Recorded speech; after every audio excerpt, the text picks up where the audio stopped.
और आइए शुरुआत करेंगे, बताएंगे आपको कौन कह रहा है कि श्रद्धा की हत्या में आफताब का पूरा परिवार शामिल था। खुद ये बात श्रद्धा के पिता के जुबानी आपको सुनवाऊंगा। उनके पिता का कहना है आफताब ने अकेले नहीं, पूरे परिवार ने श्रद्धा को मारा। लेकिन उससे पहले एक और बड़ी खबर है, बुलडोजर बाबा टू एनकाउंटर बाबा। उत्तर प्रदेश में योगी आदित्यनाथ का काम करने का स्टाइल बिल्कुल जुदा है। यूपी के लोगों को योगी का स्टाइल बहुत पसंद आता है और योगी आदित्यनाथ अपने इसी स्टाइल में काम करते हैं। उत्तर प्रदेश में अपराधियों का एनकाउंटर हो रहा है। आज भी एनकाउंटर हुआ। अगली तस्वीर में जो दिखाने जा रहा हूं ये देखिए जरा, इनका एनकाउंटर हुआ। योगी की पुलिस ने एनकाउंटर किया और मम्मी मम्मी रो रहे हैं, यानी कलेजा छोटा है। अपराध कर रहे हैं, अब आप समझिए अपराधियों का कलेजा कितना छोटा होता है, हिम्मत कितनी होती है। ये तस्वीर बता रही है, कंधों पर है पुलिस के। जरा फुल स्क्रीन लीजिए और सुनाइए, उसके बाद बताएंगे इनके कारनामे। सुनिए।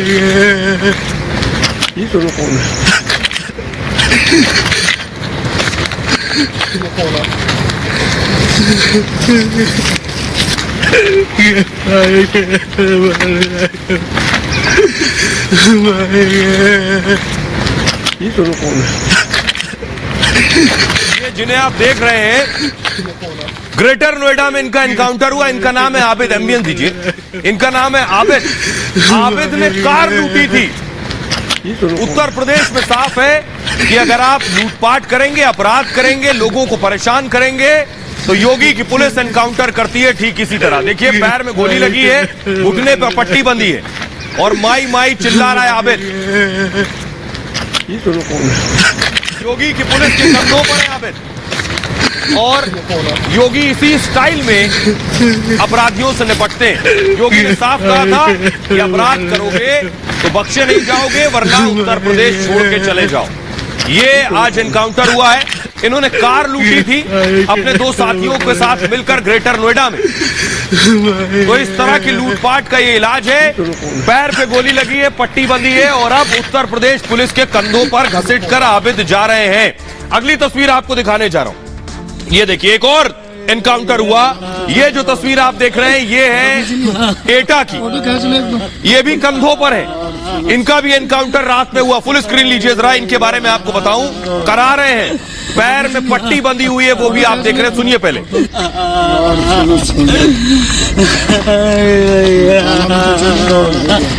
फोटो खींच लिया, फोटो खींच लिया,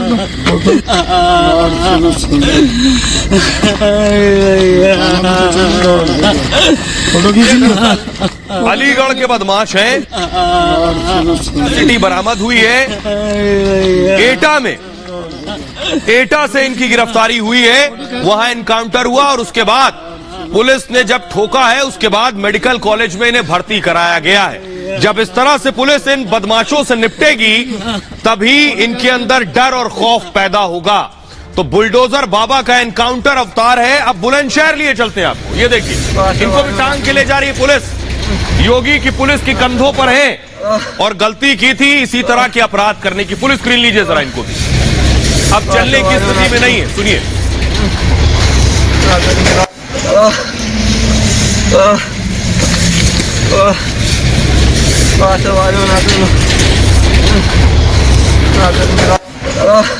इनका नाम है सौरभ गुर्जर।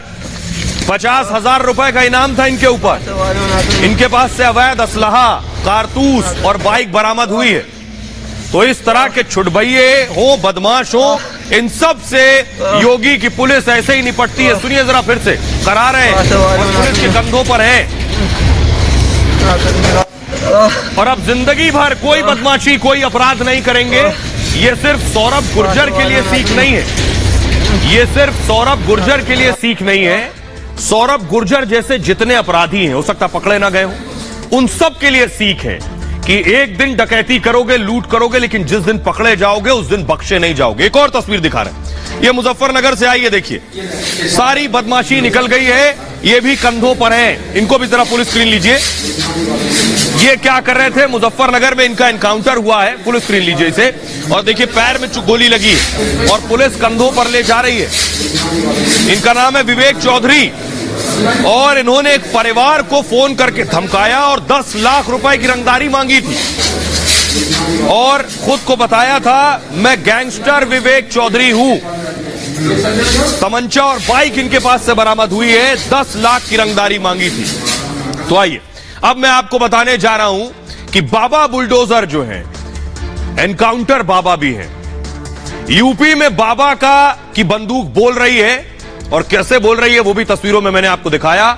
मुठभेड़ में अब तक 168 अपराधी ढेर कर दिए गए। 2017 से अब तक 168 अपराधी ढेर हुए हैं। बाबा के एक्शन का नाम है ऑपरेशन पाताल लोक। एनकाउंटर में 13 पुलिसकर्मी शहीद भी हुए हैं। यानी खाकी भी कीमत चुकाती है, लेकिन ऐसे अपराधियों को सही सजा देना, सही वक्त पर सजा देना बहुत जरूरी है। इनका इलाज, गोली लगने से 1375 पुलिसकर्मी भी घायल हुए अब तक। मुठभेड़ के बाद 23,000 अपराधी पकड़े गए। छोटी मोटी संख्या नहीं है। 23,000 अपराधी पकड़ना यानी पूरे उत्तर प्रदेश की ड्राई क्लीनिंग होना।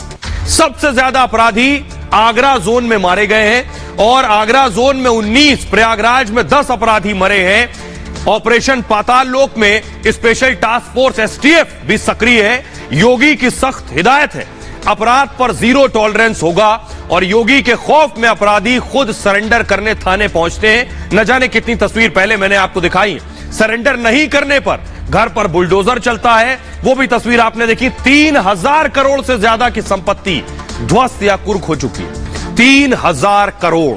2018 से अब तक गैंगस्टर एक्ट के तहत एक्शन भी हुए हैं। हर जिले में टॉप 20 अपराधियों की सूची बनाई गई। काम करने का तरीका बिल्कुल जुदा है। जिले में जितने अपराधी हैं उनमें से टॉप 20 जो हैं उनकी एक सूची बनाई जाए। ये सभी पुलिस की रडार पर रहते हैं और भागे भागे फिर रहे हैं कि कहीं इनका एनकाउंटर ना हो जाए। और यही वजह है, ये भागे तभी आम आदमी सुकून से और हिफाजत से अपने घरों में है। खबरों में आगे बढ़ते हैं।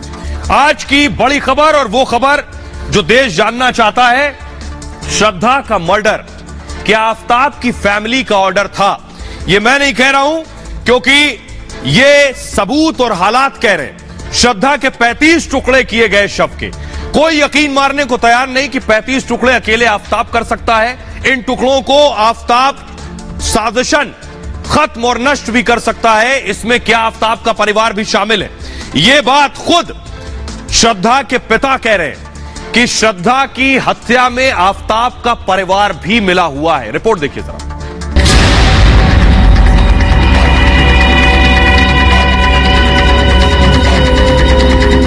क्या श्रद्धा के 35 टुकड़े करने में आफ्ताब का पूरा परिवार शामिल है?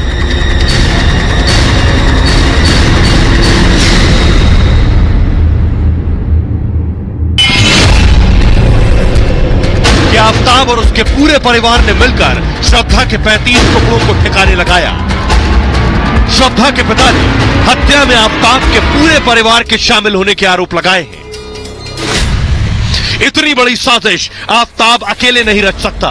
श्रद्धा के मर्डर में आफ्ताब का पूरा परिवार शामिल था, और आफ्ताब पुलिस को गुमराह कर रहा है। श्रद्धा के पिता ने आफ्ताब के पूरे परिवार को हत्यारा बताया है। और आइए अब आपको बताने जा रहे हैं क्या कह रहे हैं श्रद्धा के पिता। बहुत संगीन आरोप, गंभीर आरोप लगा रहे हैं आफ्ताब के पूरे परिवार पर। श्रद्धा के पिता कह रहे हैं, ये आप देख रहे हैं, इसी तरह से आफ्ताब की माताजी, उनके पिताजी, उनके भाई को बिठाकर पूछताछ हुई है। श्रद्धा के पिता जो है वो कह रहे हैं, ये सनसनीखेज आरोप लगा रहे हैं। उनका कहना है शव को काटना अकेले इंसान का काम नहीं है। आफ्ताब का परिवार, पूरा परिवार उनके हिसाब से इस हत्या में शामिल है।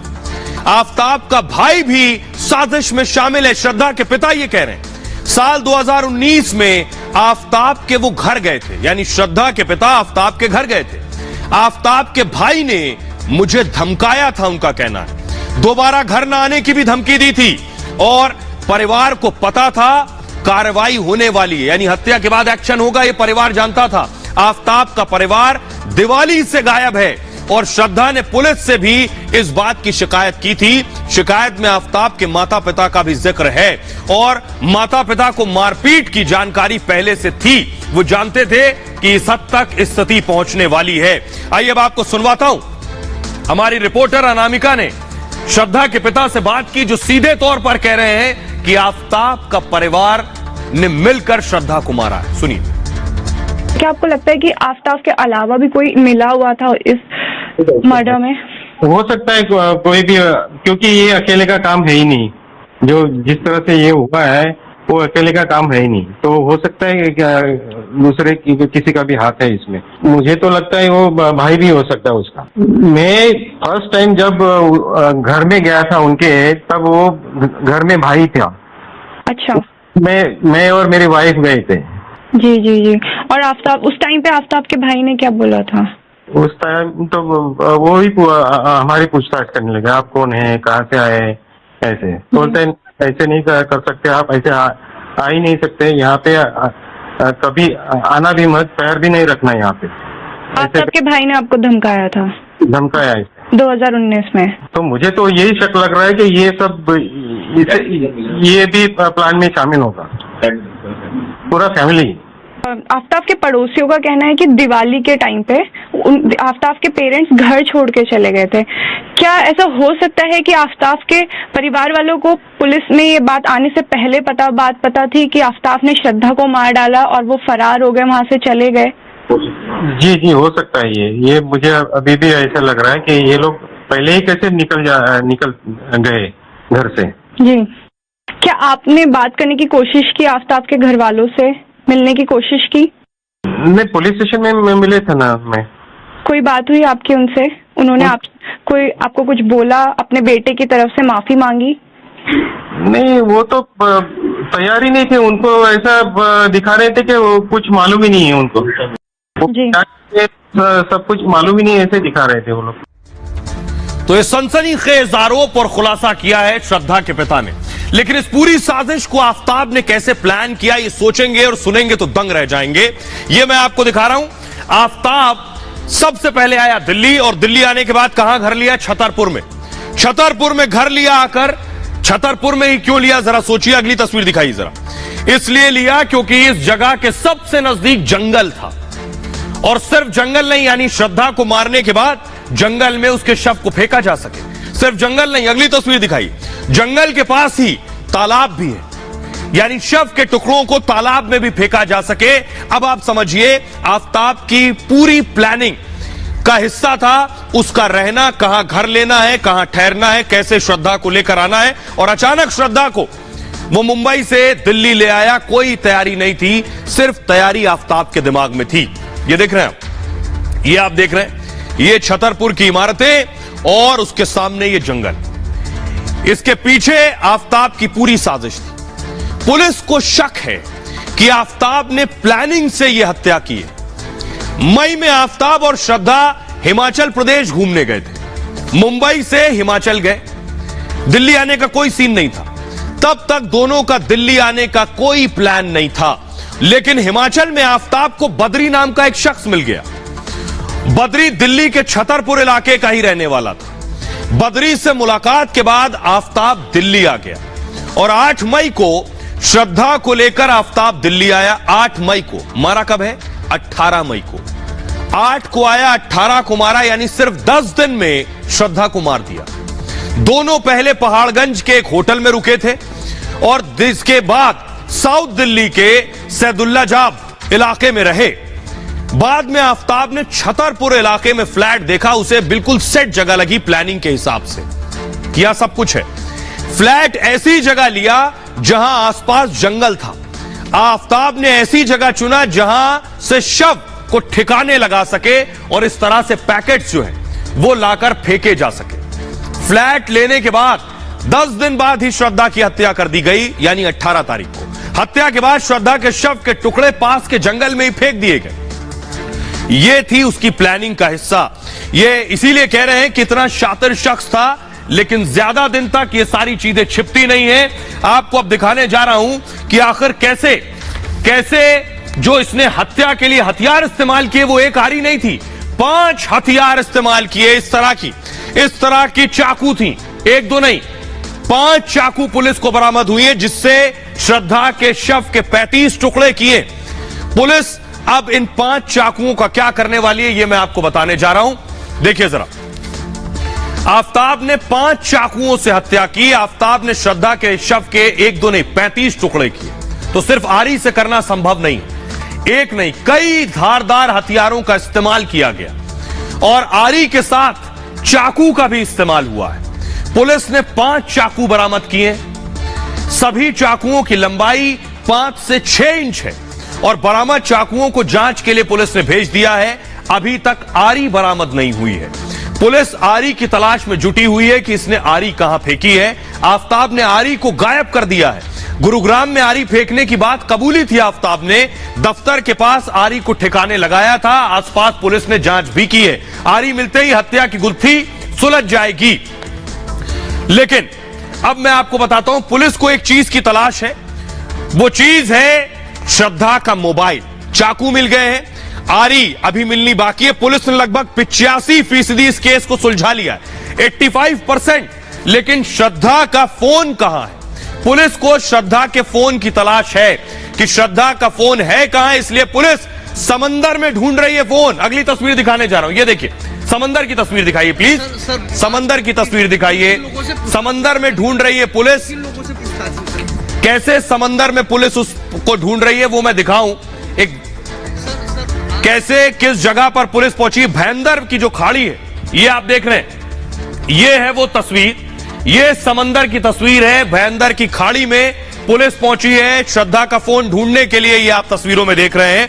लेकिन आपको बताऊं कि यहां श्रद्धा का अकेले फोन नहीं, आफताब के फोन की भी तलाश है कि आफताब का फोन भी यहीं मिलेगा। तो आइए, मुंबई यानी दिल्ली से मुंबई तक जांच चल रही है। दिल्ली पुलिस पहुंची है और दिल्ली पुलिस ने भयंदर की खाड़ी में फोन ढूंढना शुरू किया है। ये आप देख रहे हैं। थोड़ा जिप डाउन कीजिए।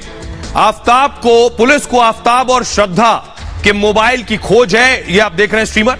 इसी तरह ढूंढा जा रहा है। महाराष्ट्र के भयंदर खाड़ी में पुलिस फोन तलाश रही है। दिल्ली पुलिस की एक टीम ने पानी में दिन भर तलाशी की है।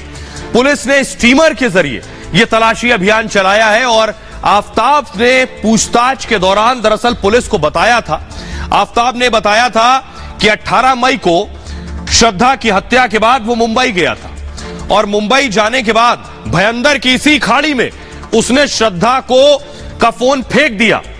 पुलिस को दोनों मोबाइल का आखिरी लोकेशन अब तक नहीं मिला। मोबाइल मिलने से हत्या के राज से पर्दा उठ सकता है और श्रद्धा आफताब के बीच क्या बातें होती थी ये भी इस मोबाइल में है। दोनों के बीच लड़ाई की वजहों का पता भी चल सकता है। आफताब ने हत्या से पहले किन लोगों से बात की थी यह भी जानकारी इस फोन में मिलेगी। क्या आफताब के परिवार को हत्या की जानकारी थी? क्योंकि श्रद्धा ने आखिरी मैसेजेस किसे किए, आफताब से आखिरी वक्त में क्या बात कर रही थी, आफताब से जो बात कर रही थी वो किस किस से साझा कर रही थी। 2 साल पहले जब श्रद्धा ने चिट्ठी लिखी कि आफताब मुझे मार सकता है और टुकड़े टुकड़े कर सकता है, तो अब हत्या से पहले न जाने फोन में क्या क्या हो। हत्या, श्रद्धा की हत्या की साजिश में कौन कौन शामिल था यह भी खुलासा होगा। हमारी सहयोगी अंजलि भयंदर में उस खाड़ी पर मौजूद थी जहां पुलिस फोन तलाश रही थी। अंजलि की जरा रिपोर्ट देखिए। आपको वो तस्वीर दिखाते हैं जहां का आफताब ने इशारा किया है। दरअसल ये है भयंदर की खाड़ी जो कि मुंबई में है और आप चारों तरफ देख सकते हैं, सिर्फ आपको चारों तरफ पानी ही पानी नजर आ रहा है। यहाँ पर पुलिसकर्मी पहुंचे हुए हैं, दिल्ली पुलिस की भी टीम है, यहाँ पर मुंबई पुलिस की भी टीम है और यहाँ पर नेवी के भी कुछ जवान है जो कि पूरी मदद कर रहे हैं। यहाँ पर और भी गोताखोरों की भी मदद दी जा रही है जो तलाश कर रहे हैं आफताब के फोन की, क्योंकि अब आफताब ने इशारा किया है, बताया कि क्या पता ट्रेन से गुजरते वक्त या फिर यहाँ पर आकर के खुद आफताब ने फोन को ठिकाने लगाया है। अब सवाल यह है कि आफताब का अकेला खुद का फोन था या फिर साथ ही साथ श्रद्धा के फोन को भी यहाँ पर ठिकाने लगाया। तो इसी को तलाश करने के लिए यहाँ पर पुलिस की तमाम टीमें पहुंची हुई है। तो हमारी सहयोगी अंजलि की रिपोर्ट आपने देखी, लेकिन इस बीच बड़ी खबर आ रही है। आपको बता दें कि आफताब का पॉलीग्राफ टेस्ट हो रहा था। सच निकालने का टेस्ट, झूठ बोल रहा है कि आफताब इसका टेस्ट हो रहा था। आज आफताब का पॉलीग्राफ टेस्ट खत्म हो गया है और कल फिर आफताब का पॉलीग्राफ टेस्ट होगा। ये तीसरा दिन होगा कल जो उसे एफएसएल लेकर आया जाएगा। ये तस्वीरें मैं आपको दिखा रहा हूं। आफताब को लेकर जिस वक्त पहुंची थी एफएसएल की टीम, एफएसएल पहुंची थी रोहिणी में। ये जो तस्वीरें मैं आपको दिखा रहा हूं उसके पॉलीग्राफ टेस्ट के लिए ले जाया गया था। आफताब सच उगलेगा। आज क्या कुछ सवाल जवाब हुए हैं आफताब के साथ, कल फिर यानी तीसरे दिन आफताब से फिर पॉलीग्राफ टेस्ट किया जाएगा। ये देख रहे हैं, इसी तरह होता है पॉलीग्राफ टेस्ट। आफ्ताब को बिठाया गया, उसके कुछ चीजें जो लगाई गई आप देख रहे हैं। उसके बाद आपको मॉनिटर पर नजर आ रहा है, लैपटॉप के मॉनिटर पर फ्रीक्वेंसी। इसी तरह से पॉलीग्राफ टेस्ट होता है। 8 घंटे तक ये पॉलीग्राफ टेस्ट चला है आफ्ताब का, 8 घंटे चला। झूठ पकड़ने के लिए लाई डिटेक्टर टेस्ट होता है, समझ लीजिए। पॉलीग्राफ टेस्ट का ये दूसरा चरण था आज। कल पहला चरण हो चुका है और अब कल तीसरा चरण होगा। 5 मनोवैज्ञानिकों ने बंद कमरे में उससे सवाल जवाब किए। इस चरण में मशीन का इस्तेमाल होता है जो आपको दिख रही है। इसमें होता क्या है, शरीर पर जो मशीन लगी है इन्हें बोलते हैं कार्डियो कप्स या इलेक्ट्रोड्स। इन्हें लगाया जाता है शरीर पर और दिल की धड़कन रिकॉर्ड की जाती है, वो भी आपको नजर आ रहा है। ब्लड प्रेशर क्या है अपराधी का, पसीना, पल्स को भी मापा जाता है। ये सारी चीजें होती हैं। मशीन हर गतिविधि को दर्ज करती है। यही आफ्ताब के साथ आज हुआ है। आफ्ताब से कई अनसुलझे सवाल भी पूछे गए हैं। पहला सवाल आफ्ताब से पूछा गया कि श्रद्धा से तुम्हारी पहली मुलाकात कब और कैसे हुई थी। नवंबर 2020 में श्रद्धा से मारपीट की थी, यह सवाल, क्योंकि श्रद्धा ने इसी की चिट्ठी लिखी है। मुंबई से निकलकर सबसे पहले तुम कहां गए, उससे पूछा गया। चौथा सवाल, दिल्ली कब पहुंचे और कहां कहां उसके बाद रहे हो तुम। पांचवा सवाल, 18 मई को आखिर हुआ क्या था जिस दिन श्रद्धा की हत्या आफ्ताब ने की है। श्रद्धा की हत्या कैसे की, यह सवाल भी पूछा गया। हत्या में कितने हथियार इस्तेमाल हुए, क्योंकि आरी अभी भी ढूंढ रही है पुलिस। इस्तेमाल हुए हथियार कहां हैं, यानी आरी कहां फेंकी है, श्रद्धा का सिर कहां फेंका है। सबसे ज्यादा जरूरी है श्रद्धा के सिर के बाकी हिस्से को ढूंढना, इसलिए यह सवाल किया गया। हत्या की साजिश तुमने कैसे रची, यह भी पूछा गया। 11वां सवाल, हत्या में किसने मदद की है, क्योंकि श्रद्धा के पिता का कहना है कि आफ्ताब का परिवार भी शामिल। श्रद्धा का मोबाइल फोन कहां है, यह भी पूछा गया। 3 चरण में यह पॉलीग्राफ टेस्ट होता है। दरअसल पहला चरण बुधवार को कल हो चुका है, दूसरा चरण आज हुआ है। पहले चरण में आफ्ताब का परिचय हुआ, सामान्य प्री पॉलीग्राफ टेस्ट भी कहते हैं। पहले चरण में मशीन का इस्तेमाल नहीं हुआ, सीधे सवाल पूछे गए। दूसरे चरण के आधार पर फिर होगा टेस्ट। अब तीसरा चरण कल है और कल के लिए सवाल तैयार किए जाएंगे, यानी यह है पूरा पॉलीग्राफ टेस्ट। तो पॉलीग्राफ टेस्ट होने के बाद हमारे सहयोगी, जब आफ्ताब निकला है, हमारे सहयोगी वैभव उसी एफएसएल के बाहर मौजूद थे, उसी फॉरेंसिक लैब के बाहर जहां यह पॉलीग्राफ टेस्ट हुआ है। वैभव की रिपोर्ट देखिए।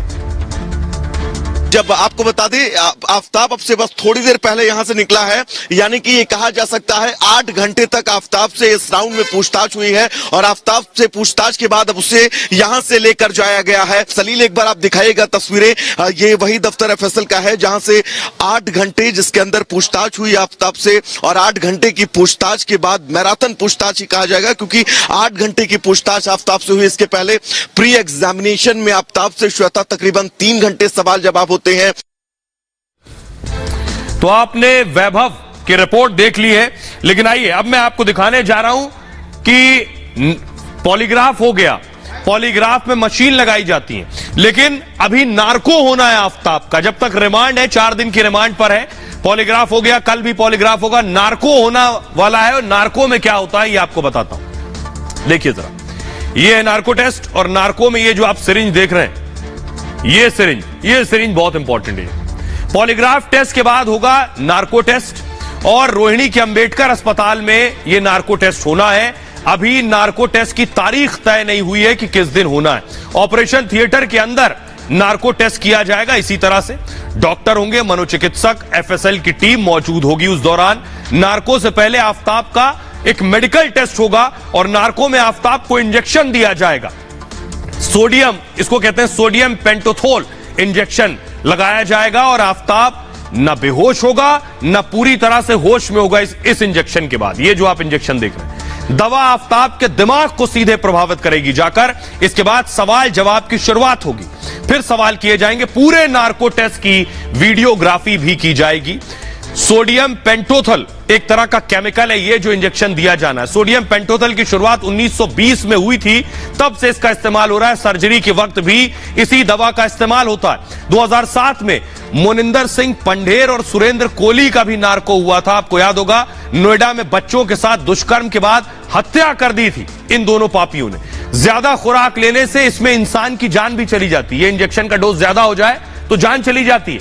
आपको याद होगा हॉलीवुड एक्ट्रेस मर्लिन मुनरो की ओवरडोज की वजह से मौत हो गई थी। जूडी गार्लैंड, जिमी हेंड्रिक्स की भी इसी वजह से मौत हो गई थी अगर डोज जरा सा भी ज्यादा हो जाए। अमेरिका में इस इंजेक्शन के इस्तेमाल पर बैन भी है और इसी का इस्तेमाल किया जाता है नार्को टेस्ट में।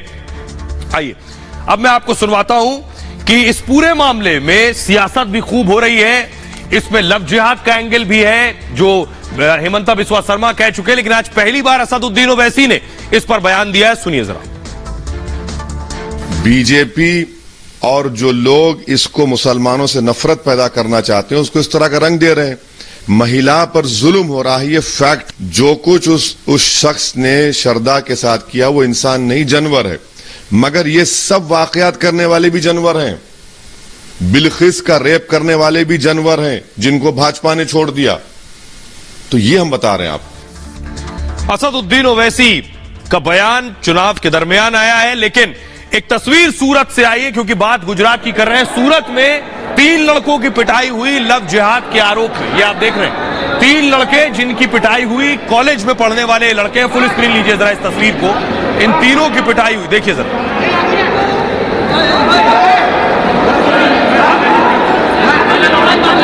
महावीर, सूरत के महावीर कॉलेज के, ग्रिड हटाइए, सूरज के महावीर कॉलेज के स्टूडेंट हैं और लव जिहाद के आरोप में 3 लड़कों की पिटाई हुई है।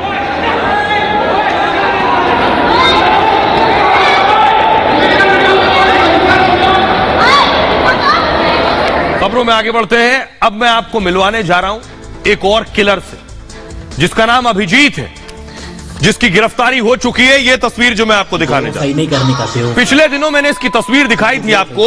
इसने अपनी प्रेमिका की हत्या करने के बाद वीडियो बनाया और वीडियो बनाने के बाद इंस्टाग्राम पर डाल दिया और वीडियो में बोल रहा है बेवफाई नहीं करनी चाहिए। ये देखिए वीडियो बनाया है, लेकिन पुलिस से ज्यादा दिन भाग नहीं सकता था, बच नहीं सकता था। अगली तस्वीर दिखाइए। वीडियो बनाया, उसके बाद फोटो इंस्टाग्राम पर डाली और लिखा लव यू बाबू, स्वर्ग में मिलेंगे। ये इसने इंस्टा पर डाला था गर्लफ्रेंड के साथ फोटो। अगली तस्वीर दिखाइए। लेकिन पुलिस से भाग नहीं सकता था, गिरफ्तारी हो गई। ये देख रहे हैं आप। गिरफ्तारी के बाद किसी ने थप्पड़ भी लगा दिया। ये देखिए लोगों ने मारा है। जब कोर्ट पेश हुआ, फुल स्क्रीन लीजिए, जब कोर्ट में पेशी हुई तो लोगों ने बख्शीश भी दी है। देखिए सर, क्यों मारा उसको? देखिए सर, बैठ कर कोर्ट पहुंचते ही लोगों ने पिटाई की है। देखिए नीली शर्ट वाले ने मारा पहले, उसके बाद पीछे से दूसरे शख्स ने भी मारा है। लड़की का हत्यारा है ये। क्यों मारा? उसके बाद जरा गुस्सा देखिए, ये देखिए जरा। बैठ कर नहीं गलत बात, समाज गलत बात।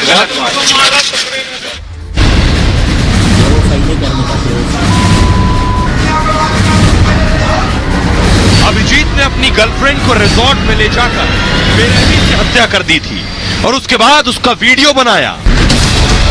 गर्लफ्रेंड की हत्या के बाद यह वीडियो अभिजीत ने सोशल मीडिया पर भी डाल दिया।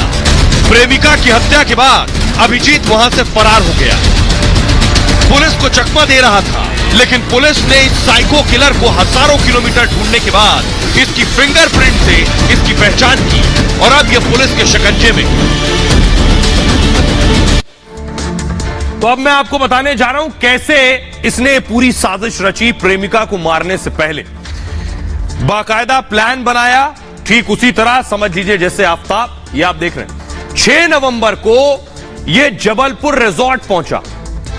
ये आपको बताऊं, ये खुद जो है नासिक का रहने वाला है।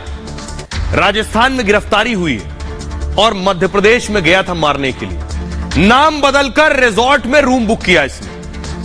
2 दिन तक लड़की के साथ रिजॉर्ट में ठहरा। 8 नवंबर को रिजॉर्ट में शिल्पा की हत्या कर दी। हत्या के बाद जबलपुर से फरार हो गया। गिरफ्तारी के बाद जबलपुर पुलिस का खुलासा कि हत्यारे का नाम अभिजीत नहीं हेमंत है। पुलिस से बचने के लिए इसने पहचान छिपाई। मेखला रिजॉर्ट में फर्जी आधार कार्ड दिया था इसने और हेमंत महाराष्ट्र के नासिक का रहने वाला है। हेमंत शातिर मोटरसाइकिल चोर है। हेमंत के खिलाफ चोरी के 37 मामले दर्ज हैं। रिजॉर्ट में प्रेमिका की हत्या करने के बाद वहां से यह फरार हो गया। उसके बाद रिजॉर्ट में रहने वाले लोगों को शक हुआ कि 2 दिन से कोई निकला नहीं। जब वो पहुंचे अंदर, मास्टर की से गेट खोला तो चादर में लपटी प्रेमिका की लाश मिली और यह वहां से फरार हो चुका था। आइए अब मैं आपको सुनवाने जा रहा हूं इसी हत्यारे को, जरा सुनिए, इसका रुख देखिए, जब इससे सवाल पूछे जा रहे हैं इसके तेवर देखिए, तब आपको एहसास होगा कितना शातिर हत्यारा है। क्यों मारा तुमने? क्यों मारा उसको? क्यों मारा उसको? चल बढ़ाओ। क्यों मारा? जितेंद्र कुमार ने बोला था इसलिए मारा। चलो क्यों मारा तुमने? क्यों मारा उसको? क्यों मारा उसको? चल बढ़ाओ। क्यों मारा? जितेंद्र कुमार ने बोला था इसलिए मारा। चलो क्यों मारा तुमने? क्यों मारा उसको? क्यों मारा उसको? चल बढ़ाओ। क्यों मारा? जितेंद्र कुमार ने बोला था इसलिए मारा। चलो और आइए अब आपको बताते हैं ये शातिर को पुलिस ने कैसे पकड़ा। हजारों किलोमीटर पुलिस को इसने दौड़ाया और पकड़ा गया फिंगरप्रिंट से। ये अपनी फिंगरप्रिंट से पकड़ा गया। देखिए जरा किस टेक्निक के जरिए पुलिस ने इसे पकड़ा है। ये आप देख रहे हैं फिंगरप्रिंट, और फिंगरप्रिंट पुलिस ने मैच कराया। फिंगरप्रिंट मैच कराया तो इसका चेहरा निकलकर सामने आया। कातिल को पकड़ने के लिए खास तकनीक का इस्तेमाल किया गया। इसे कहते हैं नेफेस सॉफ्टवेयर। नेफेस सॉफ्टवेयर के जरिए यह पकड़ा गया। अभिजीत ने प्रेमिका की हत्या के बाद, आपको बताऊं, उसी रिजॉर्ट में ग्लास में शराब पी। पुलिस ने शराब के ग्लास से हेमंत के फिंगरप्रिंट लिए और फिंगरप्रिंट को नेफेस सिस्टम में डाला तो खुलासा हुआ। आरोपी का असली नाम और पहचान सामने आ गया कि यह है कौन, क्योंकि इसने तो अभिजीत नाम बताया था। आरोपी का असली नाम अभिजीत नहीं हेमंत था। यह सॉफ्टवेयर के जरिए पता चला। और यह सॉफ्टवेयर क्या है? नेफेस सॉफ्टवेयर में अपराधियों का पूरा रिकॉर्ड होता है। यह पुराना अपराधी था। आरोपी की तलाश के लिए 100 से ज्यादा पुलिसकर्मी लगाए गए। हत्यारे के बारे में जानने वालों से पुलिस ने पूछताछ की। इस दौरान पुलिस को बहुत बड़ी जानकारी हासिल हुई कि हत्यारा अपने साथ प्रेमिका का मोबाइल और एटीएम भी ले गया था रिजॉर्ट से। अब इसने एटीएम ले जाने के बाद क्या किया? प्रेमिका के एटीएम से 9 अलग अलग शहरों से पैसे निकाले। 20-20 हजार के ट्रांजैक्शन 9 शहरों से हेमंत ने किए। एटीएम के जरिए पुलिस ने आरोपी को ट्रैक किया है कि किस लोकेशन पर पैसा निकाल रहा है। 3,500 किलोमीटर तक पुलिस इसके पीछे भागती रही। पुलिस को पता चला कि आरोपी राजस्थान के सिरोही में 18 नवंबर को आरोपी ने सिरोही में एटीएम से पैसे निकाले थे और पुलिस को उसके सटीक लोकेशन का पता चल गया। इसके बाद पुलिस ने एक बस से हेमंत को गिरफ्तार कर लिया है। सोचिए कितना शातिर था ये कि इसने नासिक का रहने वाला यानी महाराष्ट्र का मध्य प्रदेश के जबलपुर जाकर क्राइम किया और राजस्थान में पकड़ा गया। इस बीच आ रही एक बड़ी खबर आपको बता दें, प्रधानमंत्री नरेंद्र मोदी की सुरक्षा में चूक हो गई है। बड़ी खबर, ड्रोन दिखाई दिया है। प्रधानमंत्री की सुरक्षा में बड़ी चूक है। खास सिक्योरिटी प्रधानमंत्री के साथ चलती है। अहमदाबाद में प्रधानमंत्री की रैली थी और वहां यह चूक हुई है। रैली वाली जगह पर ड्रोन नजर आया है। पुलिस ने इस पर एफआईआर दर्ज की है और 3 लोगों की गिरफ्तारी कर ली है। आइए मैं तस्वीर दिखाने जा रहा हूं उस ड्रोन की। ये तस्वीर आप देख रहे हैं, ड्रोन जो आपको नजर आ रहा है यही वो ड्रोन है जो प्रधानमंत्री की रैली के दौरान दिखाई दिया था। ये आप देख रहे हैं ड्रोन को चलाने का पूरा इंस्ट्रूमेंट। ये ड्रोन प्रधानमंत्री रैली कर रहे थे उस दौरान दिखाई दिया। ये 3 लोग जो गिरफ्तार किए गए, क्या मंशा थी, क्या मकसद था, इस बात की जानकारी नहीं। पुलिस अब इनसे सवाल जवाब करे, लेकिन जहां प्रधानमंत्री की रैली है वहां नो फ्लाइंग जोन होगा, वहां ड्रोन नहीं उड़ाया जा सकता है। किस मंशा से ये ऐसी हरकत कर रहे थे, पुलिस इनसे सवाल जवाब कर रही है। खबरों में आगे बढ़ते हैं। एक तस्वीर आपको दिखाने जा रहा हूं, महाराष्ट्र से आई है। तस्वीर दिखाइए। ये महाराष्ट्र नवनिर्माण सेना के नेता एमएनएस के राज ठाकरे की और देखिए एक मैनेजर को थप्पड़ मार रहे हैं। पुलिस स्क्रीन लीजिए जरा, दिखाइए तस्वीर। गुंडागर्दी देखिए जरा एमएनएस के नेता की।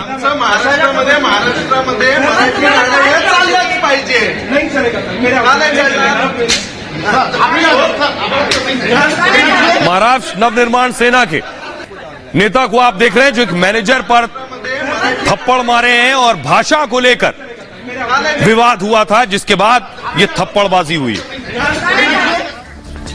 आज की एक और बड़ी खबर है जिस पर दिन भर हंगामा होता रहा। खबर यह थी कि मस्जिद में, ये जो दिल्ली की सबसे बड़ी मस्जिद है, जामा मस्जिद में महिलाओं की नो एंट्री, सुबह यह बोर्ड लगा दिया गया। यह जामा मस्जिद की तस्वीर आप देख रहे हैं। एक मॉन्यूमेंट भी है, लोग दूर दूर से आकर जामा मस्जिद को देखने के लिए आते हैं, परिवार के साथ भी आते हैं, अकेले भी आते हैं। जामा मस्जिद में नमाज भी होती है, लेकिन जामा मस्जिद में एक तख्ती लगा दी गई कि यहां लड़कियां नहीं आ सकती हैं, अकेले नहीं आ सकती हैं। ये देख रहे हैं आप, ये है वो तख्ती, लिखा है जामा मस्जिद में लड़की या लड़कियों का अकेले दाखिला मना है, दफ्तर जामा मस्जिद दिल्ली। अब इस तख्ती के बाद बवाल शुरू हो गया। इस साइन एंट्री के बाद आखिर इमाम बुखारी ने क्या इसका फरमान दिया था, क्योंकि उनसे भी सवाल किया, उन्होंने क्या कुछ कहा ये आपको बताएंगे। लेकिन आपको बताता हूं ये तुगलकी फरमान है क्या पूरा, और उसके बाद इस पर एक्शन क्या हुआ है। देखिए जरा, जामा मस्जिद दिल्ली 6 में है, मस्जिद में महिलाओं की एंट्री बैन कर दी गई। जामा मस्जिद के इमाम का यह फरमान था, तीनों एंट्री गेट पर बाकायदा ऐसी तख्तियां लगा दी गई, महिलाओं लड़कियों का अकेले आना मना है, लड़कियां ग्रुप में भी अंदर नहीं जा सकती हैं, पति या परिवार के साथ ही उन्हें एंट्री मिल पाएगी। जामा मस्जिद ने पाबंदी को सही भी ठहराया, पहले कहा परिसर में गलत हरकत होती है, लड़कियों ने इसे डेटिंग स्पॉट बना दिया था और इबादत के नाम पर वीडियो बनाने आते थे, उन्होंने यह कहकर बैन लगाया। टिकटॉक पर वीडियो बनाकर वायरल करते थे। दिल्ली जामा मस्जिद का निर्माण 1650 में हुआ था। आपको बताऊं, मुगल सम्राट शाहजहां ने जामा मस्जिद का निर्माण कराया था। 5000 श्रमिकों ने जामा मस्जिद को बनाया था। वास्तुकार उस्ताद खलील ने इसे डिजाइन किया था। इसका वास्तविक नाम मस्जिद जहन्नुमा है। यहां 25,000 लोग एक साथ नमाज पढ़ सकते हैं। इन सब के साथ बड़ी बात यह है, अगर किसी बात को लेकर आपत्ति है, अगर टिकटॉक बनाने को लेकर आपत्ति है, क्या इस देश में मनाही है उसकी, तो उसकी तख्ती लगाएं। आप लड़कियों के आने की मनाही की तख्ती क्यों लगा रहे हैं, इस पर बवाल शुरू हुआ। सुनिए जरा शाही इमाम क्या कह रहे हैं और उस पर महिला आयोग के अध्यक्ष क्या कह रहे हैं। अकेली लड़की पर पाबंदी लगाई गई है, क्योंकि कुछ शिकायतें आई थी और वो शिकायतें जिन्होंने भी की वो बिल्कुल बजा थी कि जामे मस्जिद को कुछ लड़के लड़कियों ने पॉइंट बना लिया था मुलाकात के लिए, या गुलाब के फूल लेकर आ रहे हैं और उनसे मुलाकात कर रहे हैं और किसी एक कोने में बैठ गए और उसके बाद वो कुछ हरकत करते हुए भी वीडियो जो है मेरे सामने आई। तो जो बात गलत है वो गलत है और उस पर बहुत संजीदगी के साथ मैंने गौर किया और गौर करने के बाद ये तय किया कि अकेली लड़की का दाखिला जामे मस्जिद में मना है। अगर वो अपने भाई के साथ, अपनी माँ के साथ, अपनी बहन के साथ, अपने रिश्तेदारों के साथ, अपनी फैमिली के साथ कोई आ रहा है, बिल्कुल आए। अगर इन्हें प्रॉब्लम इंस्टाग्राम की रील से है, मोबाइल फोन से है, तो मोबाइल फोन्स बैन कीजिए। महिलाओं को क्यों बैन कर रहे हैं? सिर्फ महिलाएं इंस्टाग्राम रील्स बनाती हैं, तो ये पूरी तरीके से बेकार बातें हैं, एक गैर संवैधानिक हरकत है और एक तालिबानी मानसिकता दर्शाती है, जो कि इस देश में किसी भी हाल में बर्दाश्त नहीं की जाएगी। सोशल मीडिया पर भी इसका बवाल हुआ। सीधा सवाल कि जब लड़कियां चांद पर जा रही हैं तो जामा मस्जिद में जाने पर मनाही क्यों है। राजीव भारद्वाज ने लिखा, दिल्ली के मुस्लिम युवा इसका विरोध करेंगे, सवाल पूछा नहीं, उनका खुलापन हिंदू लड़कियों को वर्गलाकर जिहाद करने के लिए है। निहाल अहमद लिख रहे हैं, महिलाओं पर पाबंदी का फतवा गलत है। अगर यह फतवा दे दिया जाए कि इस्लामी पर्दे के साथ लड़कियां मस्जिद जा सकती हैं तो कितने लोग समर्थन देंगे। रंजीत सिंह जयाला ने लिखा, अगर ऐसा आदेश मंदिरों के लिए होता तो देश का माहौल कैसा होता, सिर्फ पूछ रहा हूं। लिबरल और नारीवादी सड़कों पर उतरकर कपड़े फाड़ रहे होते। मोहम्मद अमीर अंसारी लिख रहे हैं, देर आए दुरुस्त आए। देश की सभी मस्जिदों में और दरगाहों, मजारों और कब्रिस्तान में भी महिलाओं की एंट्री पर पाबंदी लगी होनी चाहिए। प्रत्यूष लिख रहे हैं, इबादत स्थल में लड़कों को ऐसी पाबंदी से आखिर छूट क्यों है? लड़कियों के लिए पाबंदी है तो लड़कों के लिए क्यों नहीं? जामा मस्जिद में लड़कियों के आने पर पाबंदी नहीं। अली रिजवान ने लिखा, अकेले आने पर पाबंदी है। धर्मेंद्र सिंह ने लिखा, दिल्ली के जामा मस्जिद में इतनी पाबंदी क्यों? हिजाब और मस्जिद में जाने पर भी पहरा, क्या लड़की होना गुनाह है? मोइन खान ने लिखा है, महिला और मानवाधिकार आयोगों और सुप्रीम कोर्ट को स्वतः संज्ञान लेना चाहिए। जब इस्लाम ने औरतों को बराबरी का दर्जा दिया है तो फिर उनसे भेदभाव क्यों हो रहा है? पाबंदी ही लगनी है तो गंदी सोच वाले पुरुषों पर लगे। मेहताब आलम लिख रहे हैं, पाबंदी नहीं, उन लड़कियों के लिए है जो बॉयफ्रेंड के साथ फोटो खिंचवाती हैं और परिसर में घूमते फिरते हैं। मस्जिद डेटिंग की जगह नहीं है, मोहम्मद सदान ने लिखा, बल्कि इबादत की जगह है। आस्था लिख रही, जामा मस्जिद में लड़की ना अकेले जा सकती है और ना ग्रुप में जा सकती है। देश में बुर्के वाली प्रधानमंत्री की ख्वाहिश रखने वाले अब इस पर कुछ नहीं बोलेंगे। आइए अब आपको सुनवाता हूं, सुनिए जरा, जो लोग वहां आते हैं घूमने वो क्या कह रहे हैं, उन्हें सुनिए जरा। जेंडर बायस हो रहे हैं और कुछ भी नहीं, ये जेंडर बायस यहाँ नहीं चलना चाहिए, ये गलत है। क्योंकि महिलाएं जब हर चीज को आगे बढ़ा रही है और एक वक्त पे उसको रोक देना हर चीज में जाने के लिए, तो ये गलत है। आप क्या कहेंगी, ठीक है ये फैसला?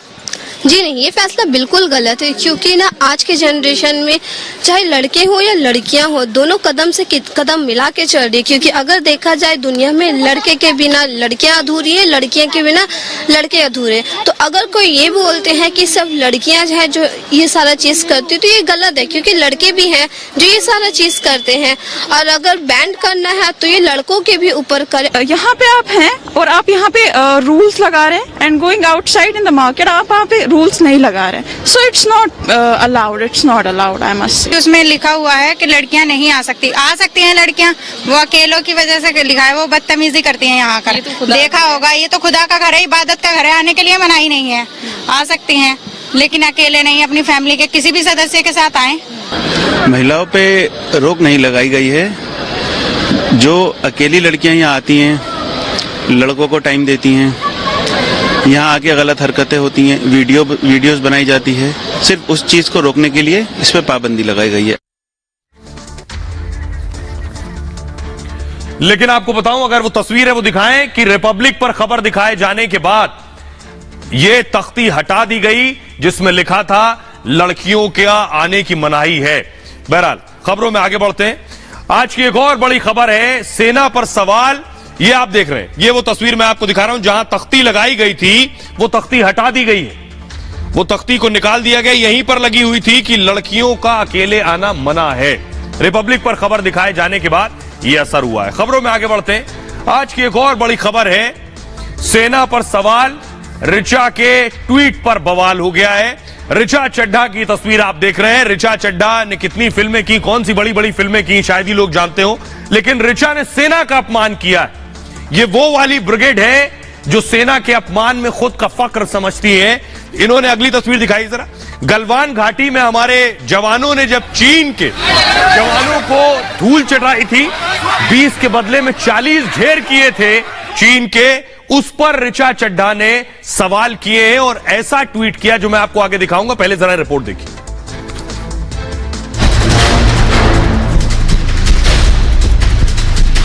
भारत इतना सशक्त है कि वह किसी भी तरह से पाकिस्तान ऑक्युपाइड कश्मीर को वापस ले सकता है, देश से माफी मांगेगा। देश की सेना जो हमारी सरहदों की रक्षा करती है, लाखों जवान जो 24 घंटे सीमा पर डटे रहते हैं, दुश्मन हमारा बाल भी बांका न कर सके, उस जाबाज सेना पर कैसे भला कोई सवाल उठा सकता है। लेकिन बॉलीवुड की अभिनेत्री ऋचा चड्ढा अक्सर अपने बयानों से विवादों में रहती हैं। ऋचा चड्ढा ने एक बार फिर से ऐसा ही विवादित बयान दे दिया है। उन्होंने ट्वीट कर सेना का अपमान किया। नॉर्दर्न कमांड के chief lieutenant general Upendra Dwivedi ने मंगलवार को कहा था कि सेना पीओके लेने के लिए तैयार है, हमें बस सरकार के आदेश का इंतजार है। Indian army will carry out any order which is been given by the government of India. इसी बयान पर ऋचा चड्ढा के ट्वीट ने बवाल खड़ा कर दिया। सेना के पूर्व अधिकारियों के साथ साथ राजनीतिक दलों ने कड़ी प्रतिक्रिया दी है। सवाल यही है कि आखिर ये कौन लोग हैं, उनकी जहनियत कैसी है जो देश की सुरक्षा करने वाले जवानों पर ही सवाल उठाने से बाज नहीं आते। आइए मैं आपको पूरी कहानी बताने जा रहा हूं कि आखिर ऋचा ने ऐसा क्या कहा जिसके बाद यह बवाल हुआ है। देख रहे हैं आप, ये गलवान की तस्वीरें भी मैं आपको दिखा रहा हूं और ये ऋचा चड्ढा है। दरअसल पाकिस्तान अधिकृत कश्मीर यानी पीओके को लेकर सेना के अधिकारी ने बयान दिया था, जो रिपोर्ट में मैंने बयान सुनाया आपको। उनका नाम है लेफ्टिनेंट जनरल उपेंद्र द्विवेदी। उपेंद्र द्विवेदी साहब ने कहा था पीओके लेने के लिए भारत की सेना तैयार है। बहुत सामान्य सी बात है, आर्मी अक्सर इस तरह के बयान देती है कि हम पूरी तरह से तैयार हैं, केवल इंतजार इशारे का है, हमें सरकार के आदेश का इंतजार है। उन्होंने ये बात कही। पाकिस्तानी लॉन्च पैड पर आतंकी मौजूद है, उन्होंने कहा। सेना उनके मंसूबों को कामयाब नहीं होने देगी। बयान सोशल मीडिया पर वायरल था। सभी को फख्र होगा, जो भी हिंदुस्तानी उसे गर्व होगा कि हमारी सेना तैयार है। कुछ यूजर्स ने इस बयान को आगे ट्वीट किया, उन्हीं की बात को। एक यूजर ने लिखा, पाक को ऐसा जवाब देंगे जो उसने सपने में भी नहीं सोचा होगा। यह भी सबको अच्छा लगेगा, लेकिन ऋचा चड्ढा को अच्छा नहीं लगा। क्यों नहीं लगा, ये तो यही जवाब देंगी। ऋचा चड्ढा ने उस ट्वीट को रीट्वीट किया और जानबूझकर सेना को अपमानित करने वाला बयान लिखा। क्या लिखा? ऋचा ने लिखा उसके ट्वीट पर, गलवान कहता है हाय, यानी पीओके की बात हो रही थी, तो ऋचा ने लिखा गलवान कहता है हाय। ये चिढ़ाने के लिए, अपमान करने के लिए। ट्वीट पर यूजर्स ने ट्रोल करना उसके बाद शुरू कर दिया। ऋचा ने ट्रोलर्स को जवाब देने के लिए ट्वीट किया। ऋचा ने लिखा, सत्य परेशान तो होता ही है ना। उसके बाद भी ऋचा ने ट्वीट किया, और जब बवाल हुआ तो ये सारे ट्वीट ऋचा ने डिलीट कर दिए। अब मैं आपको दिखाने जा रहा हूं ऋचा की इस हरकत के बाद उनके खिलाफ, उनके ऊपर एफआईआर भी हुई है। यह है एफआईआर की कॉपी, कंप्लेंट जो अशोक पंडित ने की है। फिल्म निर्माता अशोक पंडित क्या कुछ कह रहे हैं, सुनिए जरा। ऋचा चड्ढा ने जिस तरीके से गलवान वैली में हमारे सिक्योरिटी फोर्सेस ने जिस तरीके से जान दी थी, उसका जो मजाक उड़ाया, भद्दा मजाक उड़ाया, उसने काफी डिस्टर्ब किया हम लोगों को। मुझे काफी तकलीफ हुई है, और मेरे तरह देश के काफी लोगों के जिस तरीके से सोशल मीडिया पे रिएक्शन आया है, ये चीजें अलाउ नहीं होनी चाहिए। तो इसलिए मैं पुलिस स्टेशन आया, और मैं लॉ इन्फोर्सिंग एजेंसी है पुलिस स्टेशन, मेरा लोकल पुलिस स्टेशन है। मैंने एक लेटर दिया है कि इसके अगेंस्ट एक लॉफुली एक्शन लेना चाहिए, इसके अगेंस्ट एफआईआर फाइल होनी चाहिए, ताकि एक मैसेज जाए उन लोगों पे कि आप। अब देखिए सोशल मीडिया पर क्या लिखा जा रहा है ऋचा के इस बयान के बाद। सिरसा लिख रहे हैं, उन्होंने लिखा, ऋचा पब्लिसिटी के लिए सेना का अपमान कर रही है। उनके ट्वीट में भारत विरोधी सोच नजर आती है। मुंबई पुलिस ने कानूनी कार्रवाई की वो मांग करते हैं। आशुतोष दुबे ने लिखा, एक बार फिर यह साबित हो गया है कि बॉलीवुड वाले कितना गिर सकते हैं। इन लोगों का बॉयकॉट जरूरी है। आदित्य राज ने लिखा, ऋचा चड्ढा जैसे अनपढ़ लोग बॉलीवुड में क्यों हैं। मोहन सिन्हा ने लिखा, ऋचा चड्ढा को गलवान भेज देना चाहिए, तब उन्हें पता लगेगा कि सेना बॉर्डर पर कैसे रहती है।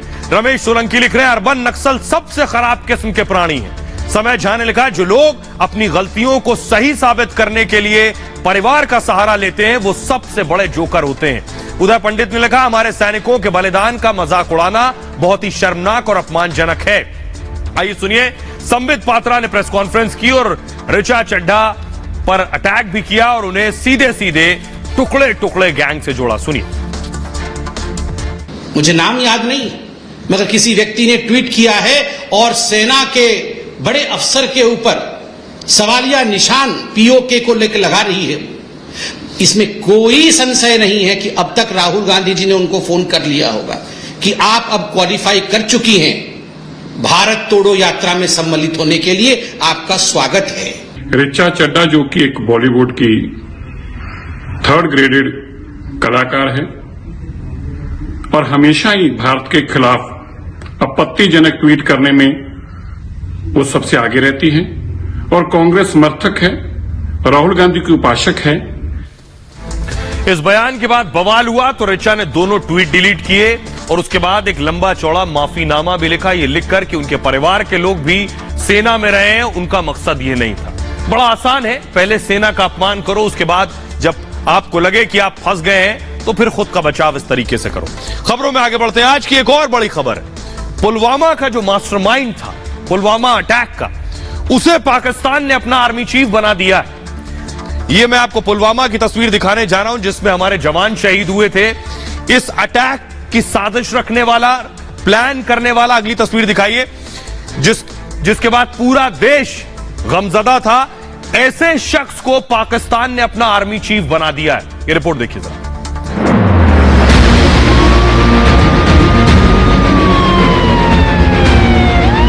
पुलवामा में हुए आतंकी हमले को भारत के लोग आज भी नहीं भूले हैं। उस अटैक में सीआरपीएफ के 40 जवान शहीद हो गए थे। पूरे देश में गम का माहौल था। अब पाकिस्तान ने पुलवामा हमले के मास्टरमाइंड को ही अपना नया आर्मी चीफ बना दिया है। मुनीर पाकिस्तान की खुफिया एजेंसी ISI के प्रमुख रह चुके हैं। मुनीर को कश्मीर का एक्सपर्ट माना जाता है। पाकिस्तान ने भारत को जख्म देने वाले को आर्मी चीफ बनाकर अच्छा संदेश नहीं दिया है। पाकिस्तान ने फिर अगर कोई साजिश रची तो भारत की सेना उसे मुंहतोड़ जवाब देने के लिए तैयार है। और पाकिस्तान के नए आर्मी चीफ मुनीर के बारे में मैं आपको बताने जा रहा हूं। मुनीर को एक बार हमारे NSA ने भी लताड़ लगाई थी। ये आप देख रहे हैं पाकिस्तान के नए आर्मी चीफ हैं। कमर जावेद बाजवा के बाद असीम मुनीर नए आर्मी चीफ होंगे। 29 तारीख को बाजवा रिटायर हो रहे हैं। शाहबाज ने मुनीर को आर्मी चीफ नियुक्त किया है। इमरान नहीं चाहते थे कि आर्मी चीफ बने। जनरल बाजवा 29 नवंबर को रिटायर होंगे। मुनीर के आने से भारत से संबंध और खराब हो सकते हैं। 2019 में पुलवामा हमले के वक्त मुनीर ISI चीफ थे, यानी पाकिस्तान की इंटेलिजेंस के चीफ थे। पुलवामा, नदीम जावेद से पहले पुलवामा हमले की साजिश मुनीर ने ही रची थी। पर्दे के पीछे सारे फैसले असीम मुनीर ले रहे थे और मुनीर के उकसावे पर ही पुलवामा हमला कश्मीर में हुआ। मुनीर ने हमले में जैश-ए-मोहम्मद की मदद की थी। साथ ही साथ मुनीर कश्मीर के चप्पे चप्पे से वाकिफ हैं। पुलवामा हमले के बाद भारत पाकिस्तान में तनाव और बढ़ गया था। डॉग फाइट में आपको याद होगा अभिनंदन ने पाक के जेट को ढेर कर दिया था। पाकिस्तान ने विंग कमांडर अभिनंदन को बंदी बनाया। वहां अजीत डोभाल, हमारे जो NSA है, अजीत डोभाल ने मुनीर को फोन किया। डोभाल ने ISI चीफ मुनीर को चेतावनी दी थी। उस वक्त आतंक के खिलाफ उन्होंने कहा था हमारा अभियान जारी रहेगा, भारत कोई भी साजिश बर्दाश्त नहीं करेगा। लेकिन पुराने वाले आर्मी चीफ का फेयरवेल था, वो तस्वीर मैं आपको दिखाने जा रहा हूं। आर्मी चीफ बाजवा को आप देख रहे हैं। बाजवा के फेयरवेल की तस्वीरें। 29 तारीख को रिटायर हो रहे हैं। बाजवा जाते जाते भी झूठ बोल गए। झूठ ये बोल गए हैं कि भारत ने जब ईस्ट पाकिस्तान, जिसे अब बांग्लादेश कहते हैं, उसे तोड़ा, उसके लिए पाकिस्तान आर्मी भी बराबर से जिम्मेदार थी। लेकिन बाजवा कह गए उसके लिए हम और सेना नहीं, उसके लिए पाकिस्तान की सियासत जिम्मेदार है। सुनिए जरा। मैं यहां पर कुछ हकायक दुरुस्त करना चाहता हूं। सबसे पहले, साबका मशरिकी पाकिस्तान एक फौजी नहीं, एक सियासी नाकामी थी। लड़ने वाले फौजों की तादाद 92,000 नहीं, सिर्फ 34,000 थी। बाकी लोग मुख्तलिफ गवर्नमेंट के डिपार्टमेंट्स में थे और इन 34,000 लोगों का मुकाबला 2.5 lakh Indian army, 2 lakh trend मुक्ति बैनी। अगेंस्ट दीज हैवी ऑड्स हमारी फौज बहुत बहादुरी से लड़ी। पाकिस्तानी फौज बलात्कार कर रही थी, बच्चियों को मार रही थी और बाजवा कह रहे हैं बहादुरी से लड़ी।